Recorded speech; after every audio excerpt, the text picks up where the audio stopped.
হরে কৃষ্ণ।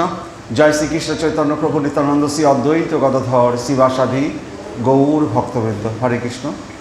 তো আমাদের শ্রীকৃষ্ণ দাপরে শ্রীকৃষ্ণ এসছিলেন, অনেক লীলা করলেন, যথেষ্ট বিহারী লীলা মানে যথেষ্ট বিহারী লীলা মানে তিনি বৃন্দাবনে অনেক লীলা করেছেন গোপীদের সাথে।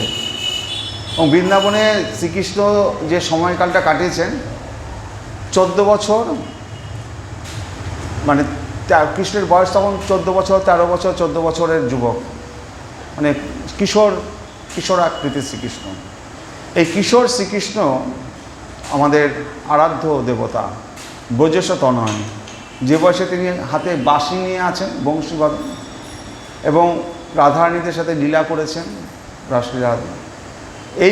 এই বৃন্দাবনের ব্রজেশ তনয় আমাদের আরাধ্য দেবতা। তো শ্রীকৃষ্ণ তো দাপরেও আছে, তারপরে দ্বারকাতেও আছে, কুরুক্ষেত্রের শ্রীকৃষ্ণ আছে, তিনি অর্জুনের রথ চালাচ্ছেন।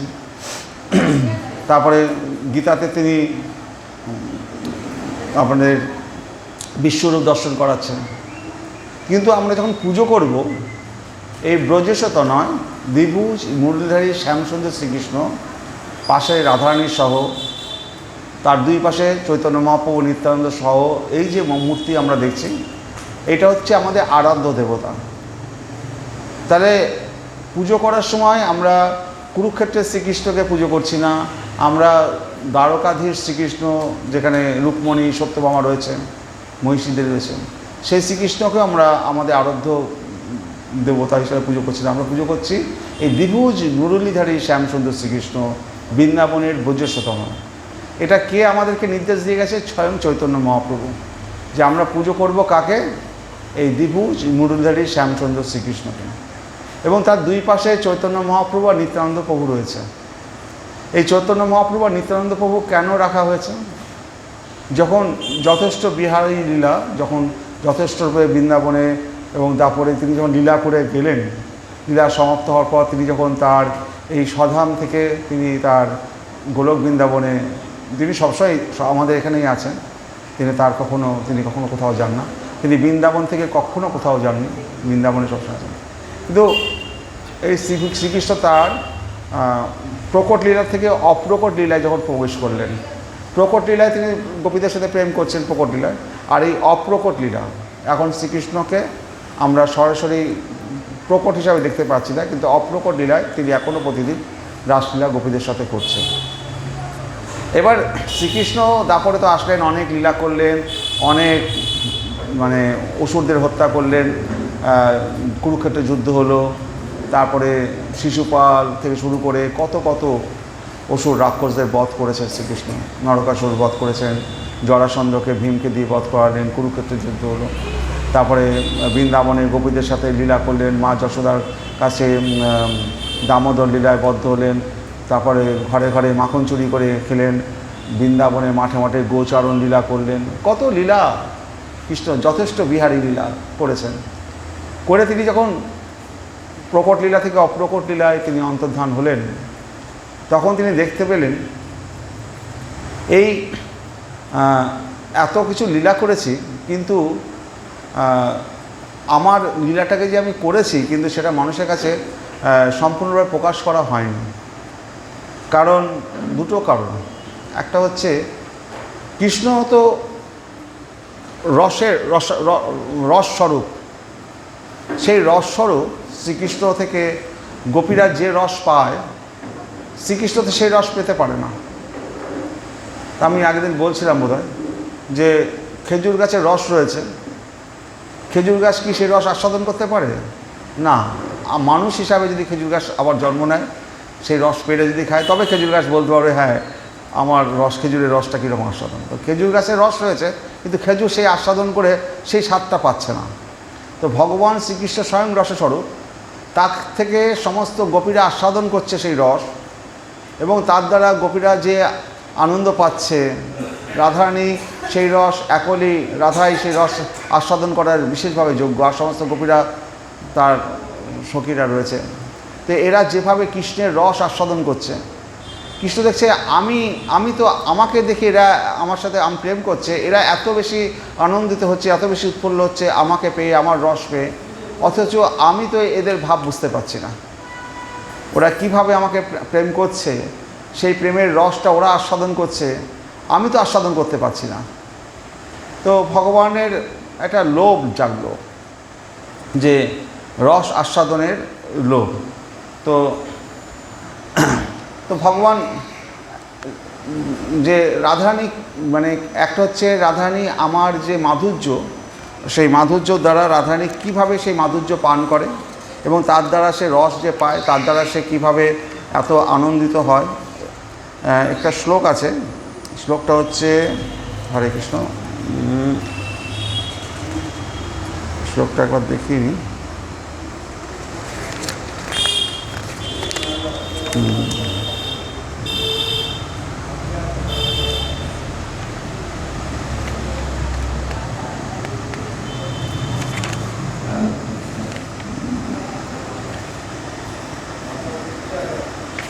হরে কৃষ্ণ।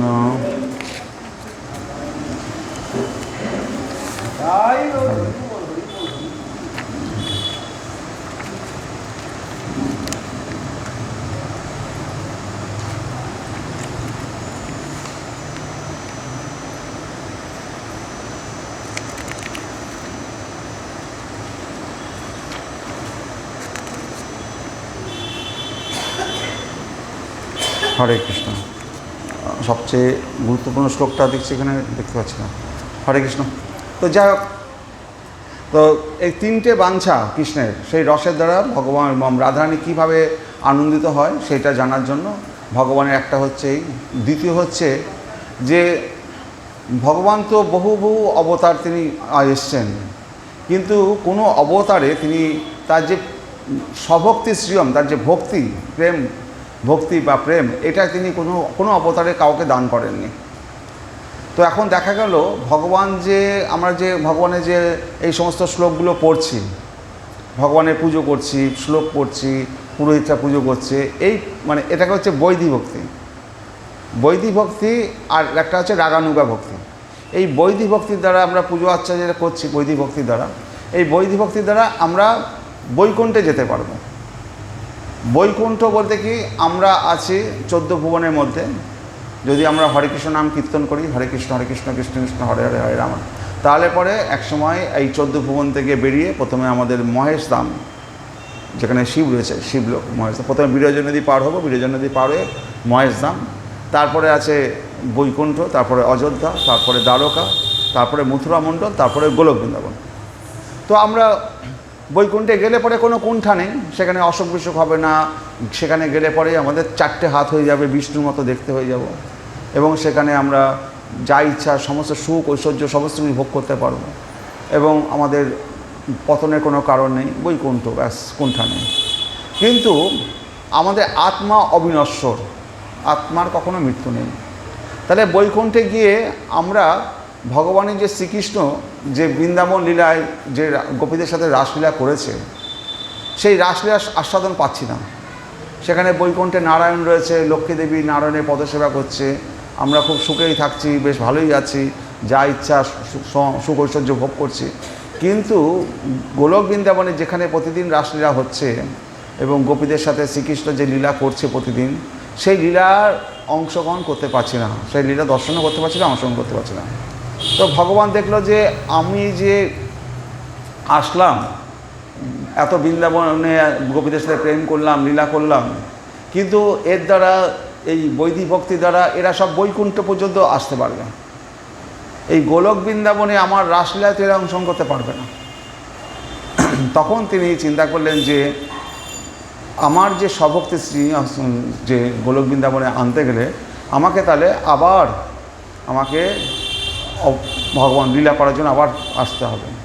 তো তার মধ্যে 3টে কারণ। একটা হচ্ছে রাধারানী কীভাবে তার রস আস্বাদন করতো সেইটা তিনি জানতে পারতেন না, সেটা একটা জানার কথা ইচ্ছা ছিল। রাধা ভাব ও দ্যুতিষ্য মিলিতম, রাধা ভাবকে অঙ্গীকার করে তিনি এই নবদ্বীপে তিনি মা যশোদা দুলাল না, শচী মাতার ঘরে জন্মগ্রহণ করলেন। তো সচী মাতার ঘরে জন্মগ্রহণ। তো কিন্তু আর একটা জিনিস হচ্ছে তার মানে প্রেম, স্বভক্তি প্রেম, সেই প্রেমটাকে বিতরণ করা একটা, আর সমস্ত মানুষকে উদ্ধার করার একটা ব্যাপার, একটা কতগুলো অন্তর্কারণ আর কতগুলো বহিক কারণ। অন্তঃকারণ 3টে আছে, বহিক কারণ আছে, তিনটে বাঞ্ছা, তার যে 3টে বাঞ্ছা ছিল, 3টে বাঞ্ছা পূর্ণ করার জন্য ভগবান শ্রীকৃষ্ণ তিনি আমাদের এই নবদ্বীপ লীলায় তিনি চৈতন্য মহাপ্রভু রূপে তিনি তার অঙ্গ উপাঙ্গ অস্ত পার্শ্বদম যজ্ঞই সংকীর্তন প্রায়ই যজন্তী সুনিদশা, তিনি তার সঙ্গী সাথী সমস্ত কিছু নিয়ে তিনি নবদ্বীপ লীলায় চৈতন্য মহাপ্রভুকে অবতার হলেন।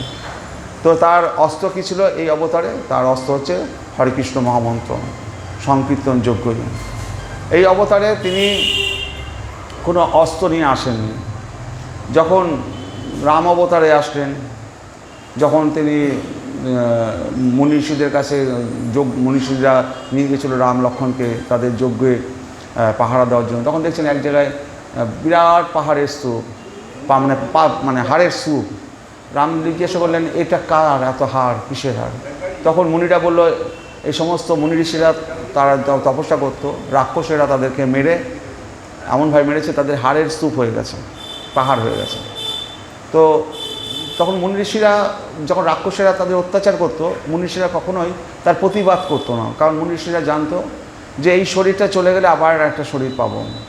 সবই যখন ঈশ্বরের দ্বারা নিয়ন্ত্রিত হচ্ছে, তো তারা রাক্ষসেরা তাদের বধ করতো, তাদের যজ্ঞ নষ্ট করে দিত, মুনি ঋষিরা কোনো প্রতিবাদ করতো না।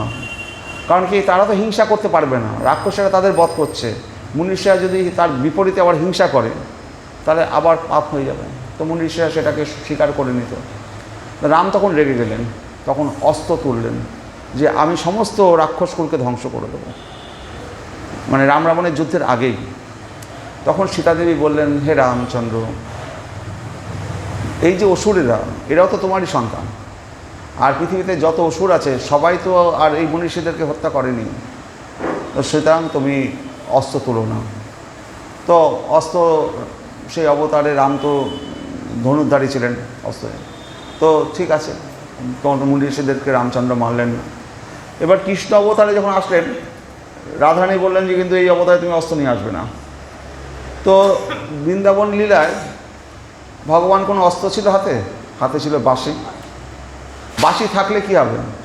ভগবানের শরীরের মধ্যে যে বিষ্ণুদের অবস্থান আছে, মানে বিষ্ণু বলতে কি, একটা 100 টাকা যদি ভাঙাতে যান, ওখানে 5 টাকার নোট, 10 টাকার নোট, 20 টাকার নোট, 50 টাকার নোট, সব নোটগুলোর মধ্যে আসে না?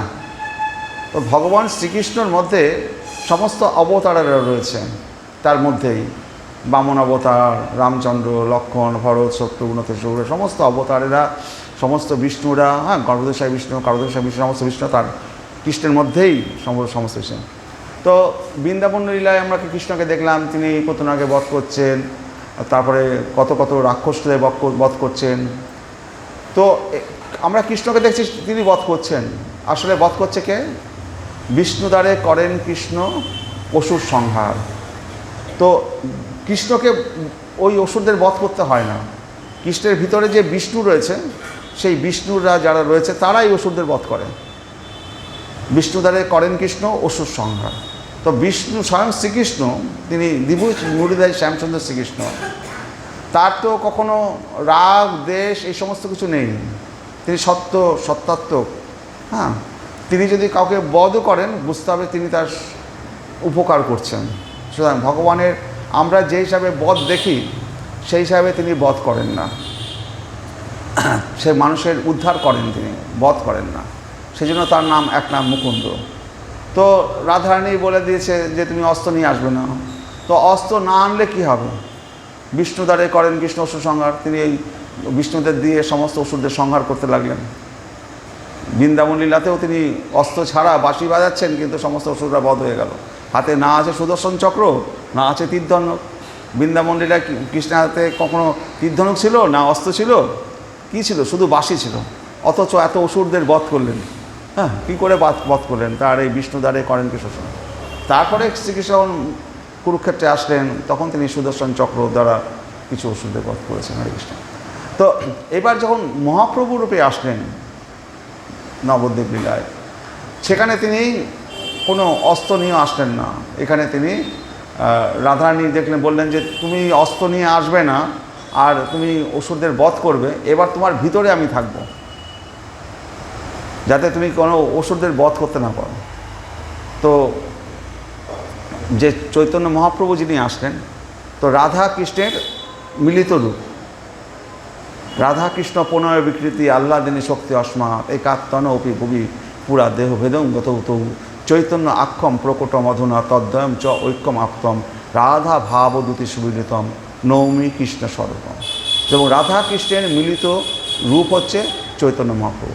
তো এই শ্রীকৃষ্ণের মধ্যেই, এই চৈতন্য মহাপ্রভুর মধ্যেই স্বয়ং রাধারানী বিরাজ করছে। রাধা এবং কৃষ্ণের মিলিত রূপ।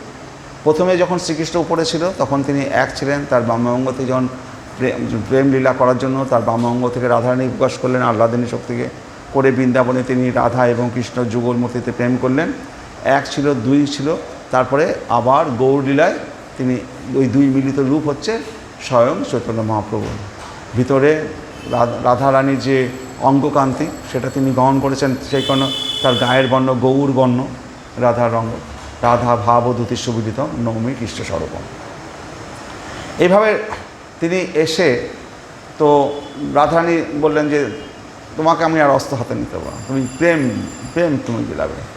যখন নিত্যানন্দ প্রভুকে যখন জগাই মাথায় কলসি দিয়ে মেরেছে, জগাই নিত্যানন্দ প্রভুর মাথায় রক্ত বেরিয়ে গেছে, স্বয়ং মহাপ্রভু তখন হাত আঙুল তুলে বলছে সুদর্শন সুদর্শন বলে ডাকছেন। সুদর্শন চক্রকে এখন আছেন আকাশে, সুদর্শন চক্র আকাশে চলে এসছে, সুদর্শন চক্র উপরে চলে এসছে। তখন নিত্যানন্দ প্রভু মহাপ্রভুর পায়ে চেপে ধরলেন যে হে চৈতন্য মহাপ্রভু, এই অবতারে তোমার অস্ত্র ধারণ করা চলবে না, তুমি তো প্রেম বিতরণ করতে এসছো, এদেরকে প্রেম দ্বারা উদ্ধার করো।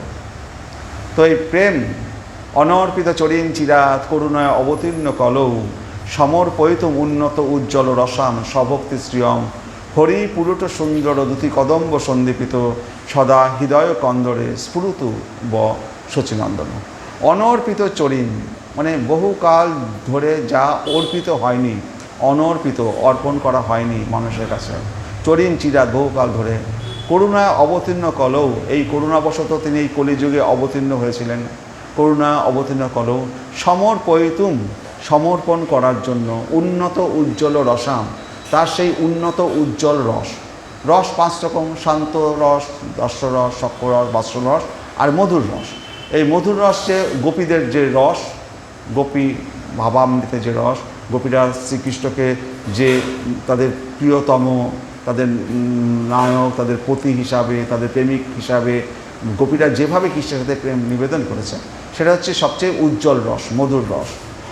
আর মা যশোদা যেভাবে প্রেম করেছে, মা যশোদা তার স্তনদুগ্ধ দিয়ে গোপালকে পান করেছে, কিন্তু গোপীরা পুরো অঙ্গ দিয়ে তারা গোবিন্দের সেবা করেছে। তাই এটা হচ্ছে মধুর রস, সবচেয়ে উজ্জ্বল রস। তাহলে ভগবান চৈতন্য মহাপ্রভু সেই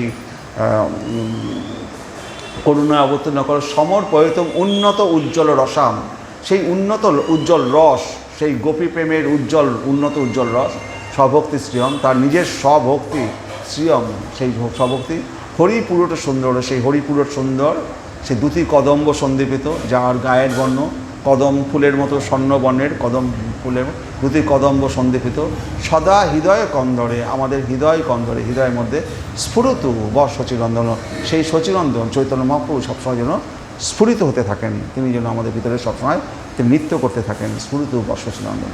তাহলে আমাদের এই শচীনন্দনকে আমাদের ভুললে চলবে না সবসময়। তো এইবার শচীনন্দন তো হয়ে আসলেন, তো তিনি এসে তিনি আপামর জনগণকে তিনি তার হরিনাম প্রেম বিলাতে লাগলেন। তো তিনি গরিব বড়লোক শ্রী শূদ্রকে আছে না আছে সেটা তিনি মানলেন না, সবাইকে বলেন হরিনাম হরে কৃষ্ণ মহামন্ত্র তিনি গেলেন। তো এই হরে কৃষ্ণ মহামন্ত্র বিলাতে গেলেও দেখা গেল এই হরে কৃষ্ণ মহামন্ত্র যেটা ছিল বেদে, সেটা হচ্ছে প্রথমে ছিল হরে রাম রাম রাম হরে হরে, তারপরে ছিল হরে কৃষ্ণ কৃষ্ণ কৃষ্ণ হরে হরে। তো বেদ স্ত্রী জাতির পাঠ করা নিষেধ, শূদ্রের পাঠ করা নিষেধ। তাহলে বেদ যদি পাঠ এরা না করতে পারে তাহলে পরে এরা উদ্ধার পাবে কী করে? তো বেদটা কিভাবে সৃষ্টি হয়েছে? স্বয়ং ভগবান শ্রীকৃষ্ণের যে নিঃশ্বাস থেকে বেদের প্রকাশ হয়েছে।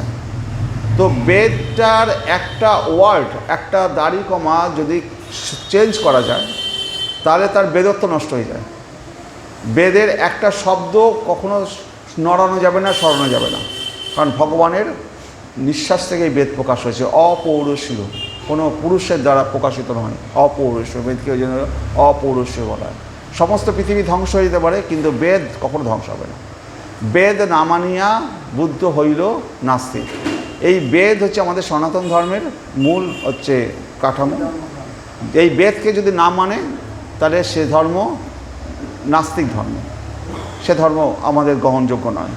তো সেই কারণে বুদ্ধদেব অবতার হলেও বেদ না মানিয়া বুদ্ধ হইল নাস্তিক। বুদ্ধদেবের আর কোনো দোষ ছিল না, কিন্তু বেদটাকে তিনি কেন নাম মেনেছিলেন না? সেই যুগে যেভাবে পশু হত্যা হচ্ছিল বেদের নাম করে, তো সেটা অন্যায় ছিল। সেইটাকে বন্ধ করার জন্য তিনি বেদটাকে বলেছিলেন আমি বেদ মানি না এবং পশু হত্যা বন্ধ করতে হবে, যাতে বেদের নাম করে যাতে কেউ পশু হত্যা না করতে পারে।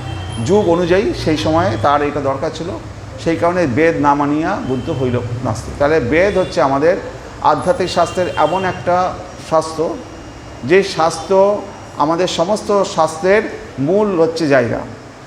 ওই বেদের থেকেই আমাদের গীতা, বেদের দুটো, একটা হচ্ছে কর্মকাণ্ড আর জ্ঞানকাণ্ড আছে। এই জ্ঞানকাণ্ড কি, বেদের যে জ্ঞানকাণ্ড সেটা হচ্ছে বলে উপনিষদ। তো এই উপনিষদ স্বয়ং মানে শ্রীকৃষ্ণ সর্ব উপনিষদ গাব দগ্ধা গোপাল নন্দন, স্বয়ং গোপাল নন্দন সমস্ত উপনিষদকে তিনি দহন করে এই গীতা আমাদেরকে দেওয়া হয়েছে। গীতার তাহলে কি বেদেরই অংশ, বেদ ছাড়া গীতা নয়। সর্ব উপনিষদ গাব। যখন শ্রীকৃষ্ণ দাপরে এসেছিলেন সেই সময়ে 115টা উপনিষদের খবর আমরা জানতাম, লেখা আছে, কিন্তু বর্তমানে 10 থেকে 12টা উপনিষদ পাওয়া যায়। মুন্ডক উপনিষদ, কঠ উপনিষদ, ঈশ উপনিষদ, এরকম 11-12টা উপনিষদ এখন পাওয়া যায়। বাকি উপনিষদগুলোর আর কোনো খোঁজ খবর নেই, কারণ তো তাল পাতায় লেখা হতো সেই সময়, কালের নিয়মে সব কত ধ্বংসলীলা চলে গেছে হাজার হাজার বছর ধরে।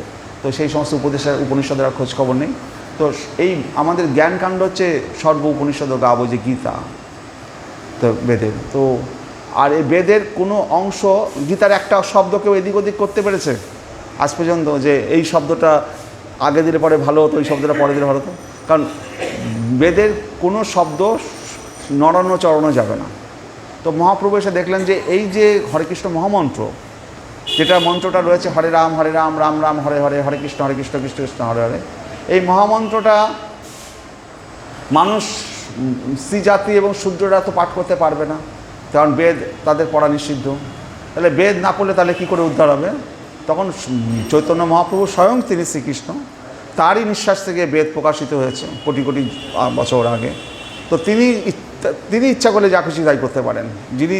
যিনি যার নিঃশ্বাস থেকে প্রকাশে তিনি ক্ষমতা চেঞ্জ করতেন, অন্য কেউ করতে পারে না। তখন যেটা ছিল বেদের হরে রাম রাম রাম হরে হরে, তারপরে ছিল হরে কৃষ্ণ কৃষ্ণ হরে, সেটাকে তিনি উল্টে দিলেন। প্রথমে কেন হরে কৃষ্ণ কৃষ্ণ কৃষ্ণ হরে হরে, তারপর হরে রাম রাম রাম হরে হরে। এটা করে বেদের বেদত্বটাকে নষ্ট করলেন, করে সমস্ত স্ত্রী জাতি এবং শূদ্র যাতে এই মহামন্ত্র উচ্চারণ করে জপ করে তারা ভগবদ্ধামে ফিরে যেতে পারে। তো সেই কারণে মহাপ্রভু বিশেষ কৃপা করে, এই মন্ত্রটা আগেও ছিল কিন্তু এই মন্ত্রটা কারো পাঠ করতে পারতো না, কারণ কি স্ত্রী জাতি এবং শূদ্র কেউ এই হরেকৃষ্ণ মহামন্ত্র পাঠ করার অধিকার ছিল না।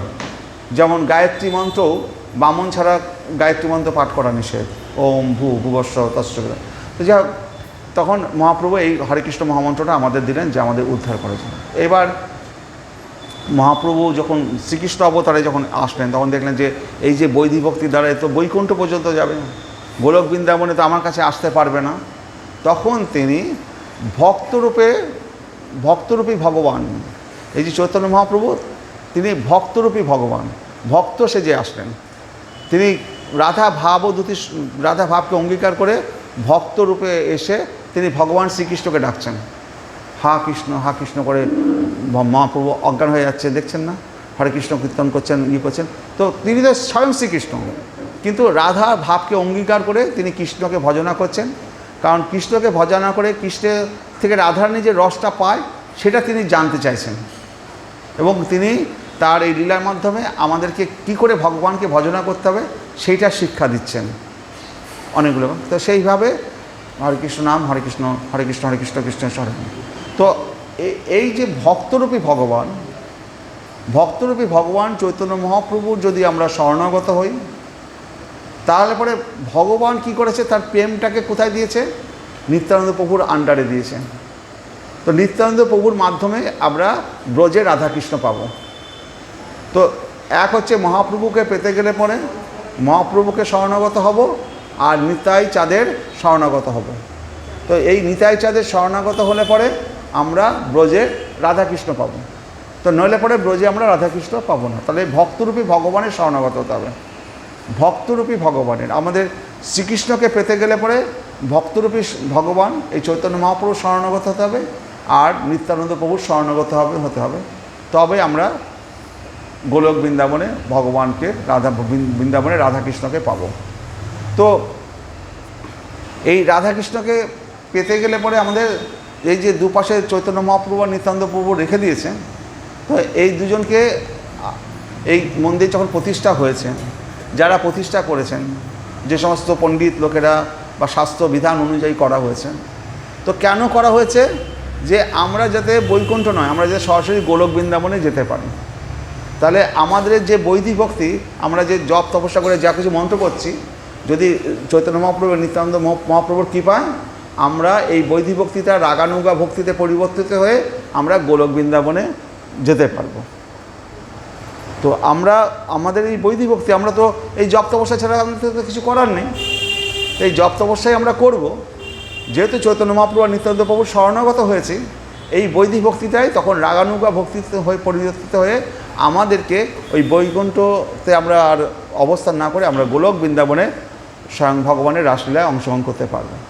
এখন ঘটনা হচ্ছে, সবাই বলবে যে আপনি বলছেন আমরা কি এই জন্মে চলে যাব, পরের জন্মে চলে যাব, কি কয় জন্মে যাব? কথা হচ্ছে, একবার যখন ভগবান কাউকে আকর্ষণ করেন তখন ভগবান কাউকে ছাড়েন না। তো পরের জন্মে আপনারা হয়তো মনুষ্য শরীরে কোনো ভক্তের ঘরে জন্মগ্রহণ করবেন, বা কোনো এমন পরিবেশে জন্মগ্রহণ করবেন যেখানে ছোটোবেলা থেকে আপনারা জপ তপস্যা করার সুযোগ পাবেন এবং ভগবানের কাছে যাওয়ার আরও বেশি এগিয়ে যেতে পারবেন। এইভাবে এক জন্ম হোক, দু জন্ম হোক, ভগবান আপনাকে একবারে উপরে তুলে নেবে। তো আমরা যখন এই শরীরটা পেয়েছি, মনুষ্য শরীর, আমরা এর আগে কত পশু শরীর, কত কী শরীর পেয়েছি তার ঠিক নেই। আমরা সেগুলো জানিও না যে কী করে এই মনুষ্য শরীর পেলাম, কী এমন পুণ্য করেছি। ঠিক সেই রকম আমরা শুধু ভগবানের শরণাগত যেতে হই, তাহলে পরে আমাদের জানতেও হবে না, কোনো না কোনো দিন আমরা ঠিক গোলক বৃন্দাবনে গোপীদের শরণাগত তাদের দাসী হওয়ার সুযোগ পাব। তো মহাপ্রভু আরও একটা বড় তিনি কৃপা দিয়ে গেছেন। মহাপ্রভু আসার আগে যারা এসেছিলেন, যেমন আমাদের হচ্ছে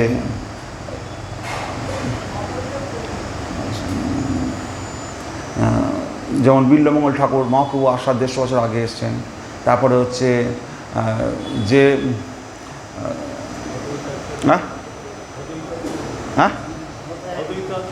না অত আছে যে আগে বিল্বমঙ্গল ঠাকুর, তারপরে যিনি যে কি জগন্নাথ মন্দিরে যে কীর্তনটা করা হয়, হরে কৃষ্ণ, জগন্নাথকে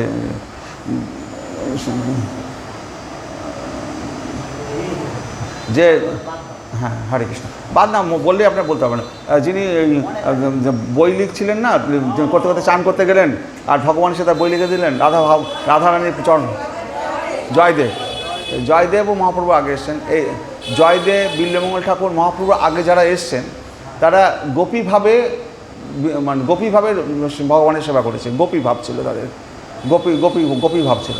তো মহাপ্রভু এসে এর থেকেও বড় পথটা আমাদের দিয়ে গেছেন। গোপীভাবে যে ভগবানের সেবা করছো, ললিতা বিশাখা কখনো কখনো গোপী ভাবতো, কখনো কখনো রাধা কৃষ্ণের পাশে গিয়ে বসার সৌভাগ্য পেত। এই কৃষ্ণ বললো, এই ললিতা আয়, রাধারানী আসছে না, তুই আজকে আমার পাশে বস, আমার একটু রাসলীলা তোর সাথে করি। তো রাধারানী কৃষ্ণ এরকম গোপীদের সাথে প্রেমলীলা করতে পারতেন। মহাপ্রভু এর থেকেও বড় পদ আমাদের দিলেন। কি বললেন মহাপ্রভু এসে?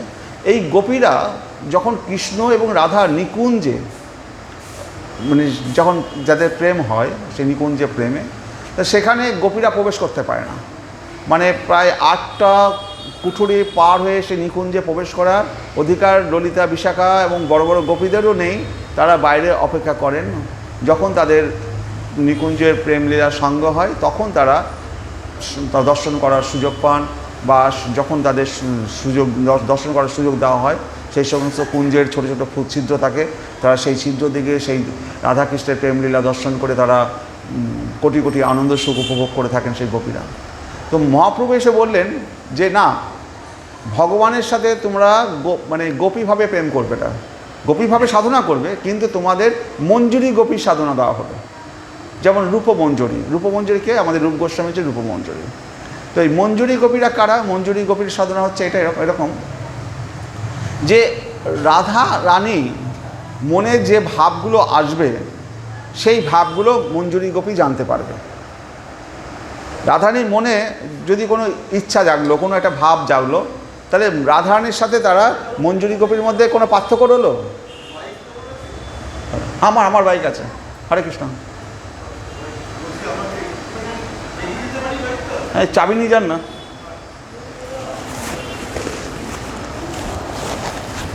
চাবি তো এখানে। হরে কৃষ্ণ।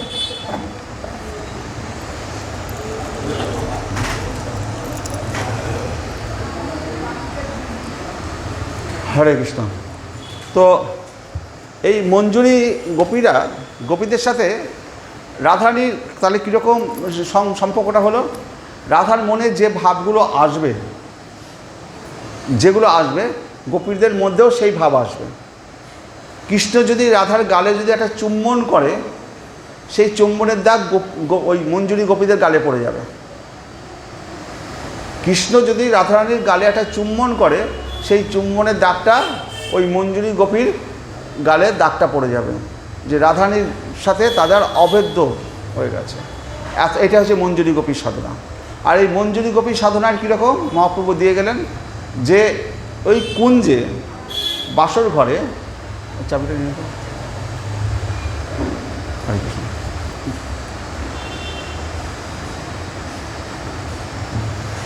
ওই কুঞ্জে বাসর ঘরে যেখানে গোপীরাও প্রবেশ করতে পারে না, সেই কুঞ্জে বাসর ঘরে রাধারানীর মনে হলো গোবিন্দের গলার মালাটা শুকিয়ে গেছে, একটা ভালো বৈজন্তী মালা পরালে ভালো হতো না।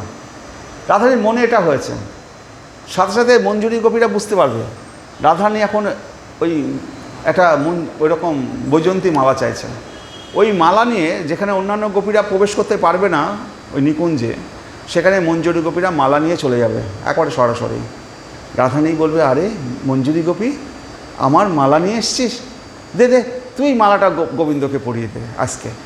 তো মঞ্জুরি গোপী সেবাটা অনেক উচ্চ স্তরের, যেখানে অন্যান্য গোপীরা প্রবেশ করতে পারছে না, সেখানে মঞ্জুরি গোপী সরাসরি চলে যাচ্ছে, এবং রাধারানী যে রস আস্বাদন করছে মঞ্জুরি গোপী সেই রস আস্বাদন করছে। তো মহাপ্রভু এত বড় মানে জায়গাটা আমাদের দিয়ে গেছে। এটা আপনাদের সামনে যে কথাগুলো বললাম, মানে মনে কিছু করবেন না যে অনেক, আমি কাউকে ছোট করছি না, অনেক বড় বড় মহারাজরাও সেটা জানে না, আমি কাউকে ক্ষমা করে নেবেন। অনেক বড় বড় মহারাজরাও এই মঞ্জুরি গোপীর সাধনাটা যে মহাপ্রভু দিয়ে গেছে, এত বড় একটা সাধনার জায়গা রূপমঞ্জুরি, তারা মঞ্জুরি গোপী বলতে বাচ্চা বাচ্চা মঞ্জুরি, বাচ্চা বাচ্চা গোপী এই সমস্ত বলেন। আসল মঞ্জুরি গোপীর সাধনাটা এইরকম উচ্চ স্তরের, হ্যাঁ, যেটা মহাপ্রভু আমাদেরকে কত বড় কৃপা করে গেছে। যেখানে শুধু গোপী হলে পরে আমরা নিকুঞ্জে প্রবেশ করতে পারতাম না, সেখানে মহাপ্রভুর অবদান যে আমরা একবারে কুঞ্জে, যেখানে বাসর ঘর, সেই বাসর ঘরে তো অন্য কেউ প্রবেশ করতে পারে না, কিন্তু মহাপ্রভু আমাদেরকে বাসর ঘরে ঢোকার পর্যন্ত অনুমতি দিয়ে গেছে। সেখানে যে রাধাকৃষ্ণ প্রেম করছে, তাদের মধ্যে হচ্ছে, সেখানে পর্যন্ত আমরা একবারে সরাসরি প্রবেশ করার সৌভাগ্য পাবো। মহাপ্রভুর তাহলে কত বড় অবদান। তো তার আমরা কেনিকোনা ওই হরেকৃষ্ণ নামটুকুই করতে পারছি না। এটা আমি অনেক উচ্চ স্তরের কথা বললাম, কিন্তু এই আমরা হরে কৃষ্ণ নামটাই করতে পারছি না, কিন্তু হরে কৃষ্ণ নামটা করলে পরে কী হবে, একদিন করতে করতে একদিন আমরা মঞ্জুরি গোপীর পথ পাবো। বুঝতে পারছেন? সেই জায়গাটা আমাদেরকে যদি আপনাদেরকে যদি না জানাই যে ওইখানটায় রসগোল্লা আছে, নাহলে পরে তো আপনারা এদিক ওদিক ঘুরে বেড়াবেন, রসগোল্লা কোথায় আছে, আপনাকে তো দেখিয়ে দেওয়ার তো দরকার। আপনাদের মঞ্জুরি গোপীর সাধনার কথাটা এই কারণে বললাম যে আপনাদের দেখিয়ে দিলাম আঙুল দিয়ে যে ওইখানটায় এই রসটা আছে। সুতরাং আপনারা যদি সাধনা করেন, স্বয়ং মহাপ্রভু এত বড় জিনিস দিয়ে গেছে যে সাধারণ মানুষ যদি জপ তপস্যা করতো, ওই বৈকুণ্ঠ পর্যন্ত দাঁড়িয়ে থাকতো, তারা যাতে সেই গোলক বৃন্দাবনে আমার কাছে আসতে পারে, আমার স্বভক্তি নিয়ে তারা যাতে মঞ্জুরি গোপীর পথ পেতে পারে, এরকম উচ্চতর জায়গায় যেতে পারে। এবং আমাদের যে আচার্য রূপ গোস্বামী, সনাতন গোস্বামী, তাদের শরণাগত হয়ে, চৈতন্য মহাপ্রভু, নিত্যানন্দ প্রভুর শরণাগত হয়ে আমরা যাতে সেই উচ্চতম জায়গা, গৌড়ীয় বৈষ্ণব সারা পৃথিবীর মধ্যে এরকম একটা জায়গা আধ্যাত্মিক জগতে, আজকে সমস্ত বিশ্বের এত বড় বড় সাহেব থেকে শুরু করে সমস্ত বিশ্বের লোকেরা আজকে হরে কৃষ্ণ নামের দিকে ছুটে আসছে কেন? এদের যে সাধনা, যে উচ্চ স্তর, এই উচ্চ স্তরের কাছে অন্য কোনো ধর্ম, অন্য কোনো সাধনা এদের ধারে কাছে নেই। কিন্তু এটা আমাদের দুর্ভাগ্য যে আমাদের পূর্বপুরুষেরা, আমাদের বাবা মারা, তারা শিক্ষাটা নেয়নি বলে আমরা শিক্ষাটা পেতে দেরি হয়ে গেছে। আমাদের বাবা মারা, তার বাবা মারা, তার বাবা মারা 500 বছর আগে মহাপ্রভু এসছে, সেই সময় তাদের শিক্ষাটা যদি নিত, আজকে আমরা সকলেই সেই শিক্ষাটা পেতাম। মাঝখানে বিরাট বড় গ্যাপ হয়ে গেছে, বিরাট বড় গ্যাপ হয়ে গেছে। এই গ্যাপটা পূরণ করার, এই যে আজকে মনে কিছু করবেন না, আমি শব্দটা ভুল, আমি আপনাদের সামনে এইগুলো বললাম কি আমি বললাম? স্বয়ং রাধারানী এবং চৈতন্য মহাপ্রভু, নিত্যানন্দ প্রভু, কৃষ্ণ আমাকে দিয়ে বলালেন বলে বলতে পারলাম, এবং আপনাদের শোনার সৌভাগ্য আছে বলে আপনারা সব শুনতে পারলেন। কোনো কিছু একটা পাতাও হাওয়া ভগবানের কৃপা ছাড়া নড়ে না। তো আপনাদের সৌভাগ্য আছে বলে শুনতে পেরেছেন, আর উনি আমার মুখ দিয়ে এগুলো বলালেন বলে বলতে পারলাম। তো সেই কারণে নিজেদেরকে ছোট করে ভাববেন না, আপনারা ভগবানের বিশেষ কৃপাপ্রাপ্ত, না হলে পরে এরকম গুরু রহস্য তো জানতে পারাটাও সৌভাগ্যের ব্যাপার। হরে কৃষ্ণ। আমি শব্দটা বলছি, এই বলা উচিত না যে আমি বললাম কথাটা ভুল, ভগবান আমার মুখ দিয়ে বলালো, আর আপনাদের শোনার যোগ্যতা ছিল তাই আপনারা শুনতে পেয়েছেন। সব তিনি নিয়ন্ত্রণ করছেন, কে কখন কতটুকু বলবে, কোথায় দাড়ি দাগাবে, কোথায় কমা লাগাবে, হ্যাঁ, সব ওনার দ্বারা নিয়ন্ত্রিত হচ্ছে। তো এইবার তারপর যে বলছে, বংশী গানামৃত ধাম, লাবণ্যামৃত জন্মস্থান, যে না দেখে সে চাঁদ বদন, সে নয়নে কিবা কাজ, পড়ুক তার মুন্ডে বাজ, সে নয়ন রহে কি কারণ। বলছে এই যে বংশী গানামৃত ধাম, লাবণ্যামৃত জন্মস্থান, এই যে বৃন্দাবন লীলায় যদি আমরা ভগবানকে দর্শন না করি, তাহলে পরে এই চোখের কি দাম? আমরা তাহলে ময়ূর পুচ্ছের মতো চোখ দেখব না? তাহলে এই চোখ যদি আমরা ভগবানকে দর্শন না করতে পারি চোখের, তাহলে এই চোখের কী দাম? তাই বলছে মহাজনরা, বলছে বংশী গানামৃত ধাম, লাবণ্যামৃত জন্মস্থান, যে না দেখে সে চাঁদ বদন, এই চাঁদ বদনকে যে না দেখে, সে নয়নে কী বা কাজ, এই নয়নে তার কাজ কি? পড়ুক তার মুন্ডে বাজ। আমাদের ইয়েরা মহারাজ বলছে, তারপর মাথায় বাজ পড়ুক, সে নয়ন রহে কি কারণ, তার চোখের দরকার কি আছে? তা আমাদের নয়ন ভগবান দিয়েছে, এই নয়ন দিয়ে যাতে গোবিন্দকে আমরা দেখতে পারি। এই গোবিন্দকে দেখা মানে কি? এই যে বিগ্রহ, এই বিগ্রহের মধ্যে স্বয়ং গোবিন্দ স্বয়ং প্রকাশিত। এই বিগ্রহকে যেন আমরা প্রাণ ভরে চোখ দিয়ে তার রস আস্বাদন করতে পারি। হরে কৃষ্ণ। আমরা একটু শিক্ষাষ্টকমটা পড়ি। হরে কৃষ্ণ। হরে কৃষ্ণ। শিক্ষাষ্টকমটা বের করে নিন। হরে কৃষ্ণ।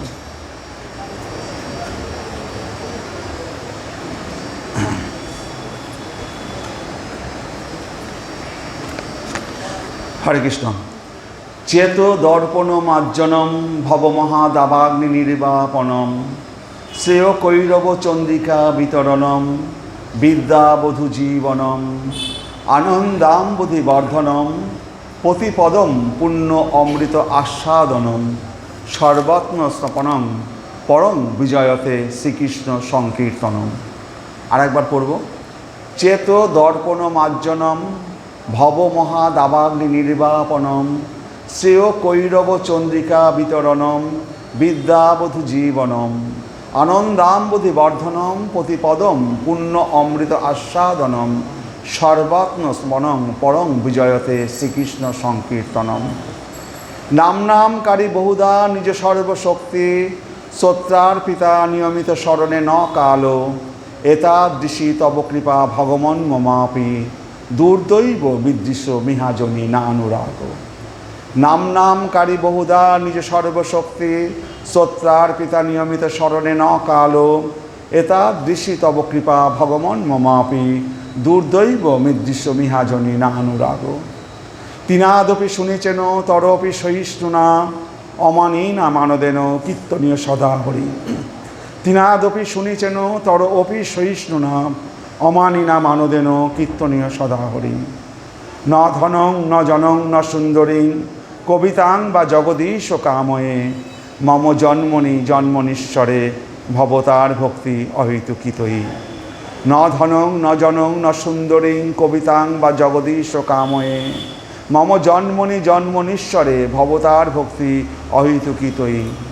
ওই নন্দ তনুজ কিঙ্করম পতিতং মাং বিষমে ভবাম্বুধৌ কৃপয়া তব পাদ পঙ্কজ শীতধূলি সদৃশম বিচিন্তয়।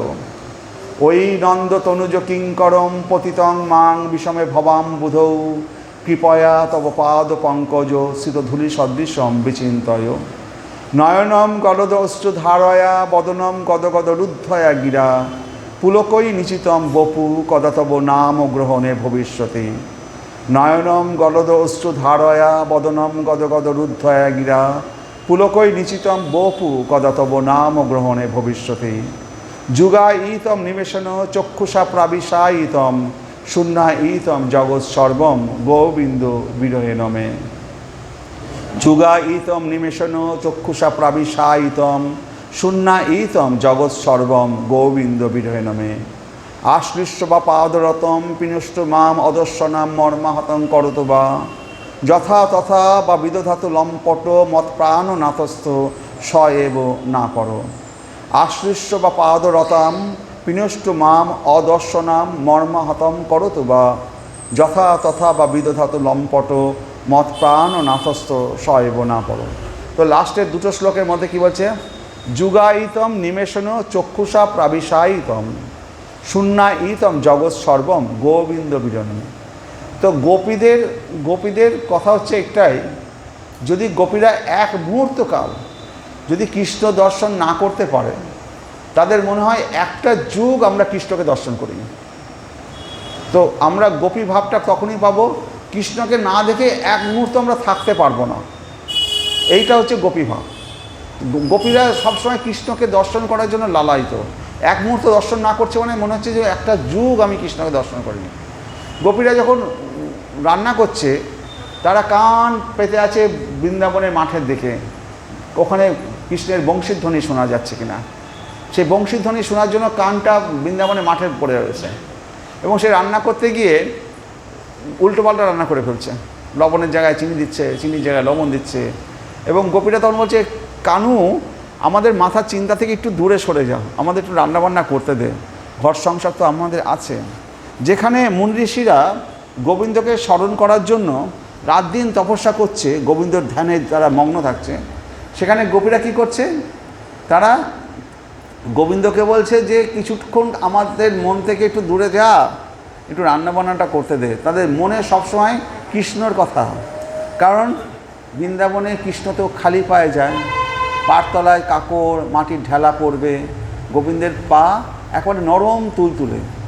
আমাদের যে শ্রীকৃষ্ণের শরীর বা কীরকম মাখন যেমন না, ঠিক কৃষ্ণের শরীরটারও মাখনের মতো, মাখনের মতো কৃষ্ণের শরীর নরম, এতটা তুলতুলে, পা থেকে শুরু করে সমস্ত মাখন। ওই যে আপনাদের ব্রহ্মসংহিতায় একটা শ্লোক আছে না, যে চিন্তামণিপকর সদ্মস্য কল্প বৃক্ষ লক্ষা বিদেশ সুরভি অবিপালয়ন্তম লক্ষ্মী সহস্রশত সম্ভ্রমম সেব্যমানম গোবিন্দম আদি পুরুষম তমহং ভজামি। তো বৈকুণ্ঠে লক্ষ্মীদেবীরা, সহস্রশত লক্ষ্মীদেবীরা নারায়ণের পদসেবা করছে। পদসেবা কীভাবে করছে? বলছে সম্ভ্রমম, খুব সম্ভ্রমের সাথে। কারণ নারায়ণের পা, কৃষ্ণের পা এমন তুলতুলে মাখনের মতো, আমি পা টিপতে গিয়ে ভগবানের পায়ে যাতে ব্যথা না লেগে যায়। আমি কারোর পা টিপছি, যেমন বৌমাকে দিয়ে শাশুড়ি যখন পা টিপায়, বৌমা পা টিপছে, শাশুড়ি একবারও বলছে না যে আর টিপতে হবে না, ছাড়। তখন শাশুড়ির বৌমা কী করে, এমন জোরে জোরে টেপে, তখন শাশুড়ি বাধ্য হয়, না রে ছাড়, আর টিপতে হবে না, আর তোকে আর ব্যথা দিতে হবে না। তো এখন এখানে লক্ষ্মীদেবীরা কৃষ্ণের পা যখন পদসেবা করছে, খুব সম্ভ্রমের সাথে সেব্য মানম, সেবাটা খুব সম্ভ্রমের সাথে করছে, যাতে ভগবানের চরণে একটু ব্যথা না লেগে যায়, কোনো আমার অপরাধ না হয়ে যায়। কত সম্ভ্রমের সাথে তারা চিন্তামণিপকর সদ্মস্য কল্প বৃক্ষ লক্ষা বিদেশ সুরভি অবিপালয়ন্তম লক্ষ্মী সহস্রত সম্ভ্রম, লক্ষ্মী সহস্র শত সম্ভ্রমম সেব্য মানম গোবিন্দম আদি পুরুষম তমহং ভজামি। খুব সম্ভ্রমের সাথে লক্ষ্মী দেবীরা ভগবান পা পদসেবা করছে। তো আমাদের ইসকনের যে প্রভুপাদ, আমেরিকায় ইসকনের যে ছবিগুলো দেখেন না, যে কৃষ্ণ গোবর্ধন পাহাড় ধারণ করে আছেন, তো সমস্ত বিদেশি, সব ইংরেজদের আঁকা, ম্যাক্সিমাম ছবি সব বিদেশি। তো প্রভুপাদ বলেছে, তুমি একটা ভগবান কৃষ্ণ গোবর্ধন পাহাড় ধারণ করে আছে, এরকম কৃষ্ণের ছবি আঁকো। সে বিরাট বড় আর্টিস্ট সাহেবরা সব, তারা ছবি এঁকে ভগবান প্রভুপাদকে দিয়েছে, দেখুন আমি ছবি এঁকেছি। প্রভুপাদ বলছে, কী এঁকেছো? বলছে যে কৃষ্ণের ছবি, এত গোবর্ধন পাহাড়, বলে গোবর্ধন পাহাড় তুলে ধরেছে, কৃষ্ণের ছবি এঁকেছো, ঠিক আছে, তুমি এসব মার্সেল ফার্সেল বানিয়েছো কেন? তো ভেবেছে কি, এত বড় পাহাড় তুলছে, তারপরে গায়ে মার্সেল টার্সেল থাকবে, শক্তিশালী পুরুষ। আমাদের গোবিন্দ তো মাধুর্য প্রেমের গোবিন্দ, তার এসব মার্সেল ফার্সেল লাগে না, এরকম শক্তিশালী পুরুষ কৃষ্ণ, এসব সরব আমাদের মাধুর্য প্রেমের শ্রীকৃষ্ণ। হ্যাঁ, এরকম বিদেশে এই সমস্ত ভক্তরা 6 মাস ধরে পুজো করছে, জগন্নাথ বলরাম সুভদ্রা 6 মাস বাদে, তখনকার দিনে তো ফোন টোন ছিল না, 6 মাস বাদে চিঠি লিখেছে প্রভুপাদকে, যে আফ্রিকা থেকে, যে আমি তো 6 মাসে পুজো করছি এই দেবতাদের, কিন্তু এই দেবতাদের এরকম নাম কেন, এরকম দেখতে কেন, আমি তো কিছু জানি না। তো কিছুই জানে না, পুজো করে যাচ্ছে। মানে এটা হচ্ছে তাদের গুরু বাক্য, গুরু বলেছে পুজো করতে। আর তখনকার দিনে চিঠি ছাড়া ফোন তো ছিল না, তো তারা 6 মাস বাদে চিঠি লিখছে, পুজো করছে, কিন্তু এইগুলো কিছু জানি না আমি। এটা যে জগন্নাথ, এটা যে বলরাম, এটা সুভদ্রা, এটা 3 ভাই, এদের কোনটা, একটা কৃষ্ণ গায়ের রং কৃষ্ণ কালো কেন, এর গায়ের রং ফর্সা কেন, এর মাঝখানে এটা কে, হ্যাঁ, এরা কিছু না জেনে পুজো করে যাচ্ছে 6 মাস ধরে, বুঝতে পারছেন? তো আমাদেরও এরকম, আমাদের সমস্যাটা হয়ে গেছে কি, আমরা ছোটোবেলা থেকে অর্ধেক জেনেছি আর অর্ধেক জানিনি। তো যার ফলশ্রুতি আমাদের শিক্ষা নিতে গেলে বেশি অসুবিধা। যে জানে না তাকে শেখানো খুব সোজা। একজন গুরুর কাছে গেছে যে হারমোনিয়াম বাজাতে জানো কিনা, একজন বলল যে আমি অনেকটা জানি কিছুটা, তো আমার কতদিন লাগবে? তো তুমি জানো অনেকটা, তোমার 1 বছর লাগবে। আরেকজন এসে বলছে, গুরুদেব আমি তো কিছুই জানি না, হারমোনিয়ামে প্রথম দেখছি। বলে তোর 6 মাসে হয়ে যাবে। বলছে আমি জানি আমার 1 বছর লাগবে, আর ও জানে না কিছু, ও 6 মাস লাগবে কেন? বলছে তুই যা জেনেছিস সেটা ভুলাতে হবে আগে, সেটা আগে ভুলাতে হবে, তোর মাথার মধ্যে থেকে ওটাকে বের করে ফেলতে হবে, তারপরে আমি আসলটা শেখাতে পারবো, তুই তো ভুলভাল শিখে এসছিস। তো এরকম একজন মন্ত্রী এসে বলছে যে আমাকে, আমি এইসব জানি, হ্যান জানি, জ্ঞান জানি, ত্যান জানি বলছে। তখন বলছে যে এখন তো তোমায় কিছু বলতে পারবো না, তুমি 6 মাস বাদে এসো। বলছে কেন 6 মাস বাদে বলতে হবে? বলছে তুমি একটা কাপের মধ্যে একটা ভরা কাপ চা নিয়ে এসছো, আমি ওর মধ্যে চাটা ঢালবো কী করে? আগে চাটা ফেলে কাপটা খালি কাপ নিয়ে আসবে, তবে তো আমি চাটা দেবো। তুমি যা জেনে টেনে এসছো, তোমার কাপ একবার ভরা, মাথার থেকে ওইগুলো আগে বের করে ফেলে দিয়ে খালি মাথা নিয়ে আসো, আমি তো ভরবো কিছু। তো আমাদের হয়েছে কি, আমরা ছোটোবেলা থেকেই আমরা যে সমাজে বড় হয়েছি, যেভাবে কালী পুজো, দুর্গা পুজো, লক্ষ্মী পুজো হয়েছে, দেবদেবীর পুজো হয়েছে, মা মা বাবা আমাদেরও দেখেছি সেইভাবে পুজো হয়েছে। পুজো ওখানে একটা গীতা রাখা হয়েছে, কৃষ্ণর একটা মুখ ফটো রাখা হয়েছে, আর পুজো হচ্ছে। কিন্তু কেন পুজো হচ্ছে, কী জন্য হচ্ছে, মায়েরাও কোনোদিন তার মায়েদের কাছে শেখেনি, আমাদেরকেও তাদের কিছু বলেননি। আমরা এইভাবে পুজো করছি, তুই এইভাবে পড়, এইভাবে আমরা বড় হয়েছি না। তাহলে অর্ধেক জেনেছি, অর্ধেক জানিনি। তো দেবতাদের আর আমাদের মধ্যে পার্থক্য কী? দেবতারা আমাদের থেকে উচ্চ স্তরের, তারাও কৃষ্ণের ভক্ত, তারাও কৃষ্ণের সেবা করছে, আমরাও কৃষ্ণের সেবা করছি।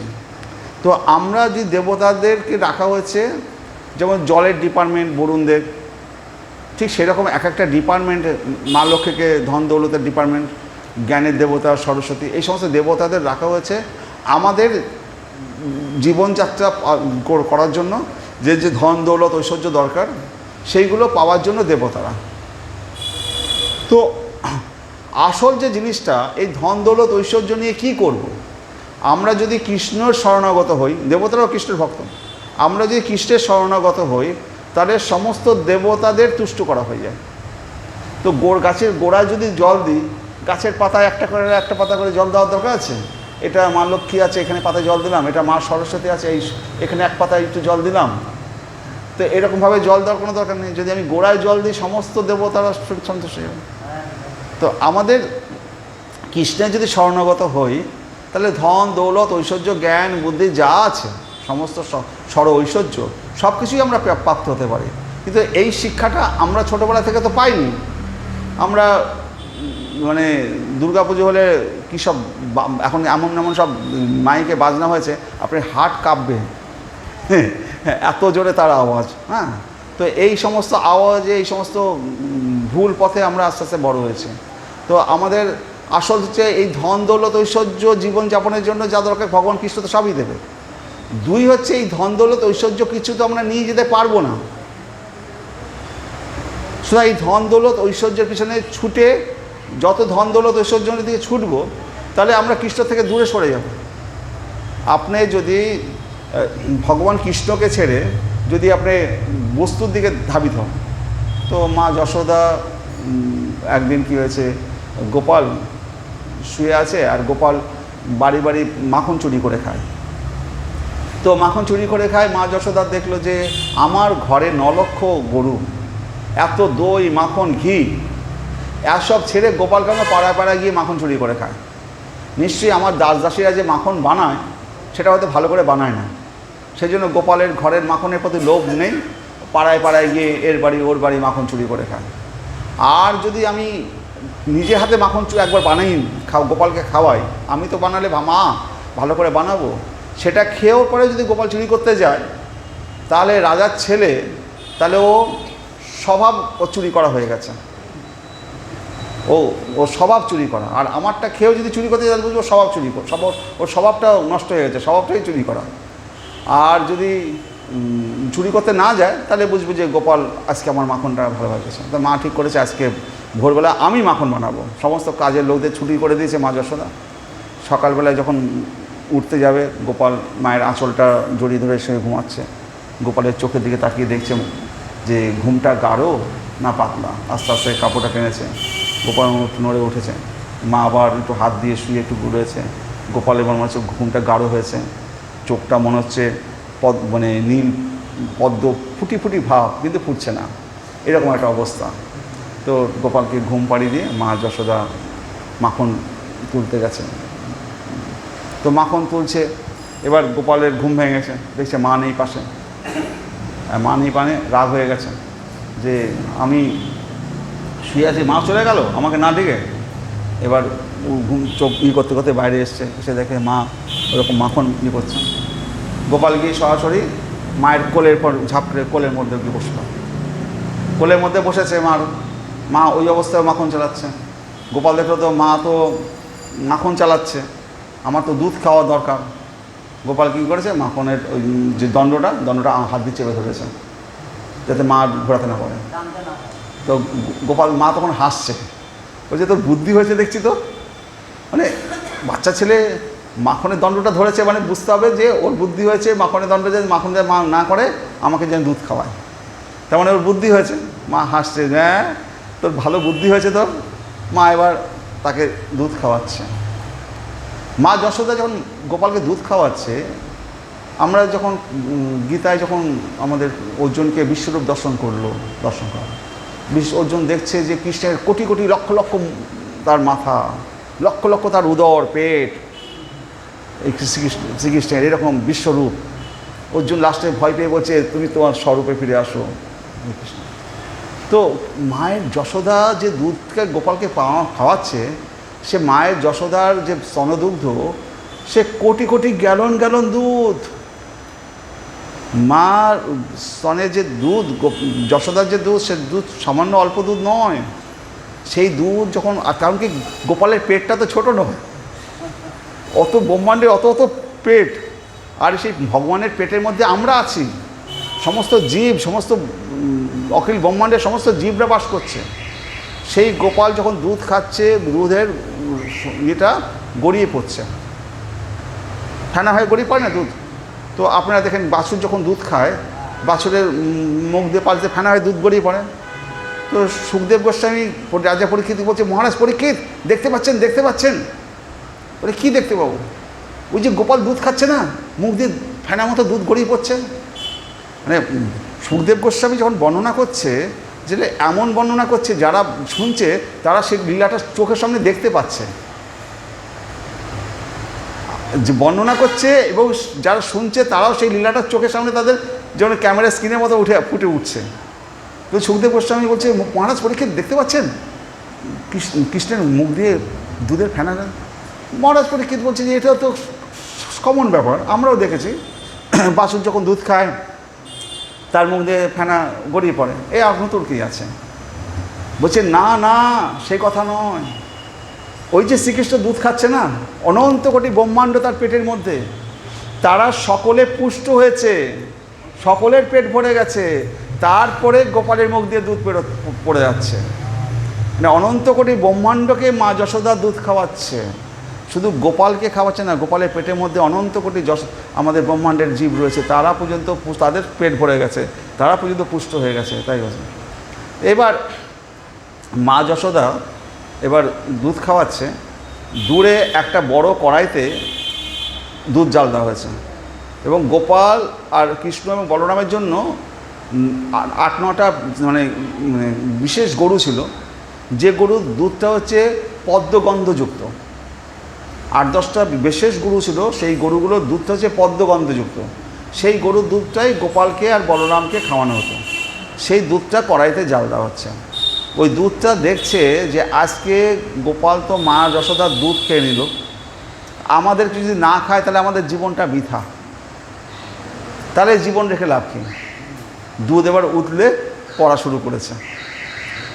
এবার দুধ যখন উতলে পড়া শুরু করেছে এবং মা যশোদা যখন দেখছে দুধটা পড়ে যাচ্ছে, গোপালকে কোল থেকে নিয়ে ধপ করে বসিয়ে দিয়ে ছুটেছে দুধটা দেখতে থামাবে। গোপাল বলছে যে আমি আগে না দুধটা আগে? আমি হচ্ছে স্বয়ং ভগবান শ্রীকৃষ্ণ, মা যশোদা না জানে না, কিন্তু আমাকে ছেড়ে দুধের পিছনে ছুটছে, আমাকে এরমভাবে বসিয়ে দিয়ে দুধের পিছনে ছুটেছে। গোপালের তো প্রেস্টিজে ঘা লেগে গেছে, একটা মান সম্মানের ব্যাপার আছে, একটা অত বড় একটা মানুষ মান সম্মান নেই। তো গোপালের তখন রাগ হয়ে গেছে, মা দুধটা দেখতে গেছে, গোপাল তখন বলে দাঁড়াও দেখাচ্ছে। তা সেই কারণে আমি এই পয়েন্টটা আসছি পরে, এখানে এই পয়েন্টটা আসলাম এই কারণে যে আমরা যদি ওই গোপালকে ছেড়ে, গোবিন্দকে ছেড়ে এই ধন দৌলত ঐশ্বর্যের দিকে ধাবিত হই, তাহলে পরে গোপালকে পাবো না। মা যশোদা যেমন গোপালকে ছেড়ে দুধের দিকে ধাবিত হয়েছে, ধন দৌলত ঐশ্বর্য বস্তুর দিকে ধাবিত হয়েছে, আমরা হিরে জহরত এই সমস্ত বস্তুর দিকে যদি ধাবিত হই, তাহলে আসল যে বস্তু শ্রীকৃষ্ণ, তার থেকে আমরা দূরে সরে যাব। তো গোপাল কী করলো? ঘরে ঢুকলো, দাঁড়াও দেখাচ্ছি, আমাকে ছেড়ে দুধে যত দুধের সেই মাখন, দইয়ের ভাঁড়, বিয়ের ভাঁড় তো খাচ্ছে আর ভাঙছে।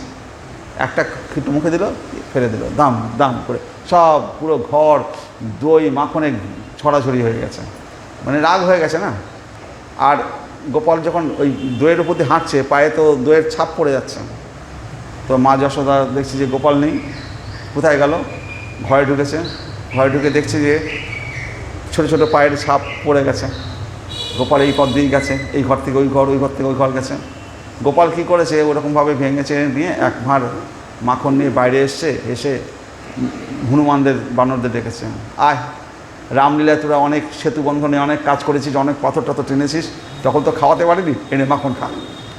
তো নিজে একটু খাচ্ছে আর বানরদেরকে মাখন খাওয়াচ্ছে। এবার কিছুক্ষণ খাওয়ার পরে মাখন বানরেরা আর খাচ্ছে না, ভয় পেয়ে পালাচ্ছে। গোপাল বললো, এতক্ষণ খাচ্ছিল এখন পালাচ্ছে কেন, কী ব্যাপার? পিছনে তাকিয়ে দেখে মা লাঠি নিয়ে আসছে, মা যশোদা। তখন গোপাল দেখলো যে আর থাকা যাবে না, মা যদি ধরে ফেলে। তো গোপাল তখন ছোটা শুরু করেছে, মা যশোদা পিছনে ছোটা শুরু করেছে। গোপাল ছুটছে, মা যশোদা ছুটছেন। এবার এই দুজনের মধ্যে রেস চলছে। উপরে দেবতারা, সব স্বর্গের দেবতারা ছুটে এসছে, উপরে দেখছে আজকে মা যশোদা যেতে না গোপাল যেতে। কৃষ্ণকে ধরতে মা যশোদা লাঠি নিয়ে ছুটছে, মা যশোদা যেতে না গোপাল। তো দেবতারা উপর থেকে লগর দেখে কে দেখি কে যেতে। এবার মা যশোদা ছুটতে ছুটতে মা যশোদা পারছে না, গোপাল ছোট্ট তো টুকটুক করে দৌড়ে বেরিয়ে যাচ্ছে। তো এবার মা যশোদা ঘেমে গেছে, ঘেমে আর পারছে না। তখন গোপাল দেখলো যে মায়ের খুব কষ্ট হচ্ছে। তখন গোপাল মাকে ধরা দিয়েছে। ধরা দেওয়ার পরে তখন গোপালকে মা বলল, দাঁড়া, তুই এত অন্যায় করেছিস, তোকে শাসন করা দরকার। শাসন না করার ফলে তুই এই দুষ্টুমি করছিস, রাজার ছেলে হয়ে বাড়ি বাড়ি মাখন চুরি করে খাবি, আর এখন এই করছিস। ওকে উদুখুরের সাথে বেঁধেছে, বেঁধে রেখে বলল, দেখি আজকে তোকে উদুখুরের সাথে বাঁধবে। তো মা যশোদা দড়ি দিয়ে বাঁধতে যায়, 2 আঙুল করে ছোটো হয়।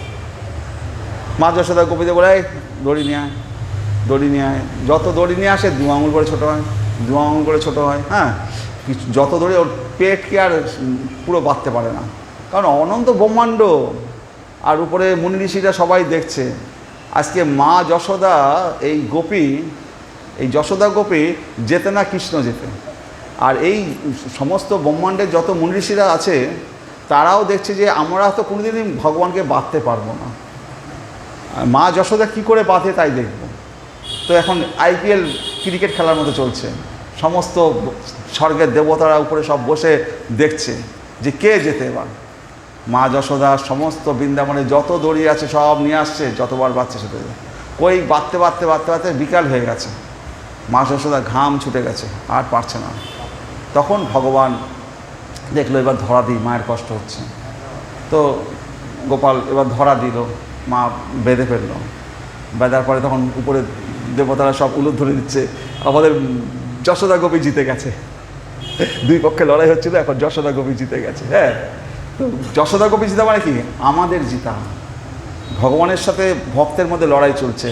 তো ভগবানের এই 2টো আঙুল কম হচ্ছিল কেন, একটা হচ্ছে আমাদের তপস্যা, আর একটা হচ্ছে ভগবানের কৃপা। এই 2 যখন মিলিত হবে তখন ভগবানকে পাওয়া যাবে। তো ভগবানকে বেঁধে মা যশোদা বলল, আজকে তোকে কে খোলে দেখি, তুই আজকে এরকম বাধা থাকবি। বলে মা যশোদা শাসিয়ে এসে চলে গেল। এবার বলরাম এসছে, ভাই তোকে কে বেঁধেছে জানিস না, তুই কে, তোকে জানে না কেউ, তুই স্বয়ং ব্রহ্মাণ্ডপতি, ব্রহ্মাণ্ডের অধীশ্বর শ্রীকৃষ্ণ। হ্যাঁ, আর আমি তোর ভাই বলরাম, স্বয়ং লক্ষণ, তুই রাম অবতারে রাম ছিলি, আমি লক্ষণ ছিলাম, আর তোকে বেঁধেছে, তুই দাঁড়া, কে বেঁধেছে তোকে? বলছে মা বেঁধেছে। বলছে মা বেঁধেছে? তা মা বেঁধেছে, আমি তাও যাচ্ছি। একটু সন্দেহ হয়েছে, মা বেঁধেছে কী করবো, যাই। মা, তুমি আমার ভাইকে বেঁধেছো, শিগগির ছেড়ে দাও, তুমি জানো না আমার ভাইকে? স্বয়ং শ্রীকৃষ্ণ ব্রহ্মাণ্ডের সমস্ত ব্রহ্মাণ্ডের মালিক, রাম অবতারের রাম, সেই শ্রীকৃষ্ণ আমার ভাই। বলে তুই কে? বলে আমি লক্ষণ, রাম অবতারের লক্ষণ, আমি বলরাম, আর আমার ভাই হচ্ছে শ্রীকৃষ্ণ সমগ্র ব্রহ্মাণ্ডপতি। হ্যাঁ, বলরাম। মা যশোদা বলছি, যত দেবতা সব আমার ঘরে এসে জন্মগ্রহণ করেছে, দাঁড়া তোকেও বাঁধবো। লাঠি দিয়ে বলরামকে তাড়া করেছে, বলরাম দৌড়ে পালিয়েছে, লাস্টে আমাকে বাঁধা। যত ভগবানের জায়গা পেল না, সব এসে আমার ঘরে জন্মগ্রহণ করেছে। দেখাচ্ছি, বলরাম এসে বলছে, ভাই তোকে তার বাঁচাতে পারলাম না, মা বেঁধেছে, আমি কি করব, আমাকে বলছে বাঁধবে। তো বলরাম বলে টলে বলরাম চলে গেছে। আর সমস্ত বানরেরা আর সমস্ত রাখাল বালকেরা কৃষ্ণকে ধরে ঘোরা খেলা করছে, আর কৃষ্ণ চারিদিকে ঘোরাঘুরি করছে। বলছে, কৃষ্ণ বলছে চল আমরা বাধা আছে, কৃষ্ণ বলছে বাধা আছে থাক, এই অবস্থায় ঘষে ঘষে চল উঠোনে বাইরে গিয়ে আমরা খেলবো। এবার কৃষ্ণের উঠোনে দুটো গাছ ছিল, যমলার্জুন, কুবেরের 2 সন্তান, না যমলার্জুন, জয় বিজয় না, যমলার্জুন, এটা হচ্ছে কুবেরের 2 ছেলে ছিল। হ্যাঁ, যমলার্জুন। এরা এক সময় কি হয়েছিল, আমাদের যে এই যেখানে গঙ্গোত্রী, কেদারনাথ, গঙ্গোত্রী, ওই সব জায়গায় অনেক জায়গা আছে, যে জায়গাগুলো রাত্রিবেলা 3টের সময় এখনও দেবতারা আসে সেই সব জায়গায় স্নান করতে। হ্যাঁ, এখনও দেবতারা আসে রাত্রিবেলা 3টের সময়, আর 2:30-3টের সময় দেবতারা আসে স্নান করতে। অনেক মুনি ঋষিরা দর্শন পায় তাদের স্নান করা। তো সেখানে ওই যমলার্জুন, কুবেরের 2 ছেলে, তারা 2 উর্বশীকে নিয়ে সেখানে নৃত্য করছিল, করছিল। তো সেখানে নারদমণি এসছে, তো উর্বশীরা সাথে সাথে লজ্জা পেয়ে তারা সরে পালিয়েছে। আর ওই যমলার্জুন 2 ভাই, তারা পোশাক না পরেই নারদের সামনে দাঁড়িয়ে আছে। নারদ দেখলো যে এরা তো উচ্ছন্নে চলে গেছে, এদের একটু সায়স্তা করা দরকার। নারদদেবী বললো যে ঠিক আছে, তোরা যখন এরকম উচ্ছন্নে গেছিস, তোরা তাহলে বৃক্ষ হয়ে জন্মাবি, যা। বৃক্ষতে তো জামা প্যান্ট পরতে হয় না, গাছেরা তো জামা প্যান্ট পরে না, তোরা যখন জামা প্যান্ট পরবিই না, তোরা বৃক্ষ হয়ে জন্মা। তখন ওরা হাতে পায়ে ধরেছে নারদমণি যে আমাদের উদ্ধারের পথ বলে দিন, কী করে উদ্ধার পাবো। ওরা ঠিক আছে, তুই যখন এত করে কান্নাকাটি করছিস, যা তোরা বৃন্দাবনে নন্দ মহারাজের বাড়ির উঠোনে গিয়ে জন্মগবি, আর কৃষ্ণ গোপাল তোকে উদ্ধার করতে। আজকে গোপালকে বেঁধেছে, আর এই যমলার্জুনও তো সাপ দ্বারা বদ্ধ হয়ে আছে। গোপালের দৃষ্টিটা এবার যমলার্জুনের কাছের দিকে পড়েছে, বদ্ধ অবস্থার জ্বালাটা এবার গোপাল বুঝতে পেরেছে। তো এদেরকে তো উদ্ধার করা দরকার। আজকে ওই 2 গাছের মাঝখান দিয়ে যখন গোপাল যাচ্ছে, ওই উদুগুলোটা আটকে গেছে, গোপালের টান মেরেছে, দুটো গাছ ভেঙে পড়েছে। তখন গাছের মধ্যে থেকে সেই 2 যুবক যমলার্জুন, তারা বেরিয়ে এসে গোপালকে প্রণাম করছে, গোপালের স্তুতি করছে। গোপাল বলছে আর স্তুতি করতে হবে না, তোরা এখন চলে যা, তোরা স্তুতি করতে পারে, মা বাবা ছুটে আসবে, যদি তোরা স্তুতি করে দেখে তাহলে অসুবিধা হবে। তোরা যেটুকু করেছিস স্তুতি করা হয়ে গেছে, তোরা এখন এখান থেকে যা, স্বর্গে চলে যা, পালা। হ্যাঁ, আমাকে এখন। এবার নন্দ মহারাজ ছুটে এসছে, এত জোরে আওয়াজ হলো, বৃন্দাবনে কোন গাছ ভেঙে পড়লো। এসে দেখে যে গোপাল ওখানে দাঁড়িয়ে হাসছে, আর এই 2 গাছ, অত বড় 2 গাছ পড়ে গেছে। নন্দ মহারাজ এসে তাড়াতাড়ি গোপালের এই বাঁধন খুলে গোপালকে কোলে তুলে নিয়েছে। তো গোপালকে কোলে তুলে নিয়েছে। তো নন্দ মহারাজ জিজ্ঞাসা করছে গাছটা কে ভাঙলো, সকালে জিজ্ঞাসা করছে সমস্ত ইয়েদের। বলছে ওই তো কানু ভেঙেছে। নন্দ মহারাজ বলছে কানু কী করে ভাঙবে, বাচ্চা ছেলে, ও কী করে ভাঙবে, আর তোরা যত দোষ নন্দ ঘোষের ছেলে, যা কিছু ঘটে যত দোষ নন্দ ঘোষের ছেলে। তো কিছু না পেলে পরে নন্দ ঘোষের ছেলে করেছে। তো এখনও বাড়িতে তাই হয়, দেখবেন বাড়িতে কোনো কিছু হয়, বাড়ির যে ছোটো ছেলে, এই কী করেছিলে, ওই করেছে। বাড়ির যে ছোটো ছেলে, সব দোষ ওই ছোটো ছেলের উপর পড়বে, হয় না? দেখুন, যে বাড়ির যা কিছু অন্যায় ওই করেছে, নন্দ ঘোষের ছেলে। একটা নাম পেয়ে গেছে, ও যেহেতু করে, সুতরাং কিছু হোক না হোক ওই করেছে। তো প্রত্যেক বাড়িতে এরকম হয়। যা কৃষ্ণ এইভাবে বৃন্দাবনে এত লীলা করেছে, এবং গোপীদের সাথে সমস্ত লীলাগুলো করেছে, যে আজকে তো সময় হয়ে গেছে আমাদের শেষ করার। তো চিন্তামণি জয়তী সমশ্রী, লাস্টে একটা কথা পয়েন্ট করে শেষ করি। চিন্তামণি জয়তী সমগিরি গুরু মে শিক্ষা গুরুশ্চ ভগবান শিখিপিচ্ছ মৌলে যৎপাদ কল্পতরু পল্লব শেখরেশু লীলা স্বয়ংবর রসম লভতে জয়শ্রী। সর্ব অভীষ্টপূর্বক আমার দীক্ষাগুরু শ্রী সমগিরির জয় হোক, এবং যার পাদকল্পতরুর পল্লব শেখরে অর্থাৎ পাদ নখাগ্রে জয়শ্রী রাধা লীলাবশত স্বয়ম্বর সুখ লাভ করেন, সেই আমার শিক্ষাগুরু শিখিপিচ্ছ মৌলিক গজেন্দ্রনন্দন শ্রীকৃষ্ণের জয় হোক। এখানে জয়শ্রী বলতে লক্ষ্মী দেবী, স্বয়ং লক্ষ্মী দেবী জয়শ্রী। তিনি এত সুন্দরী, এত রূপবতী সুন্দরী, 14 ভুবন, স্বর্গ মর্ত্য পাতাল 14 ভুবন ঘুরছেন, হাতে তিনি বড় মাল্য হাতে নিয়ে ঘুরছেন, যে উপযুক্ত পতি পেলে তাকে বরণ করবে। স্বর্গমত্ত পাতাল ঘুরেছে, 14 ভুবন ঘুরেছে, কোথাও পায়নি। লাস্টে বৃন্দাবনে সে ভাবছে এই বৃন্দাবনের ছোট্ট বনটা তো আর ঘোরা হলো না, আর এই বনটাকেই বা বাদ দিই কেন, এই বনটাতে একবার ঘুরে দেখে নিই, আমার উপযুক্ত বর তো সারা ভুবনটাতে কোথাও পেলাম না, এই বৃন্দাবনটাকেই বা ছেড়ে বাদ দিই। ওই বৃন্দাবনে জয়শ্রী যখন ঢুকেছে তখন দেখছে বংশী বটের, যমুনার তীরে বংশী বটের নিচে স্বয়ং শ্রীকৃষ্ণ যখন বংশী হাতে বাঁশি বাজাচ্ছেন, তখন জয়শ্রী তাকে দেখে, জয়শ্রীর মূর্ছা অবস্থা, যে জয়শ্রী নিজেকে সর্বোচ্চ সুন্দরী ভাবত, সে দেখছে এই যে শ্রীকৃষ্ণ বংশীবাদন করছে, এই গোবিন্দের কাছে আমার সৌন্দর্য কোথায় দাঁড়াচ্ছে। বলছে যে কৃষ্ণের যে নখাগ্র, পায়ের যে নখাগ্র, সেই নখাগ্রেরও কাছেও আমি কিছু নই। তখন জয়শ্রী লক্ষ্মীদেবী তার বড়মাল্যটা নিয়ে গিয়ে কৃষ্ণের নখাগ্রে, পায়ের নখাগ্রে অর্পণ করে তাকে স্বীকার করে নিল লক্ষ্মীদেবী। তো এই হচ্ছে গোবিন্দ, যার সৌন্দর্যের কাছে সমগ্র ব্রহ্মাণ্ডের সৌন্দর্য তার পায়ের নখাগ্রের তুল্য নয়। তো সেই গোবিন্দের কথা শুনছি, সেই গোবিন্দের গুণলীলা যত করব, যত করব, তো ম্যাগনেট যেমন লোহাকে তার গুণটা দেয়, ঠিক সেই রকম আমরা গোবিন্দের কথা যত বলবো, গোবিন্দের কথা যত শুনবো, তাহলে গোবিন্দের সেই কৃপাগুলো আমরাও পাবো। আজকে এখানে শেষ করি। হরে কৃষ্ণ কৃষ্ণ কৃষ্ণ হরে হরে, হরে রাম রাম রাম হরে হরে। ওম নমো ভগবতে বাসুদেবায়। হরে কৃষ্ণ।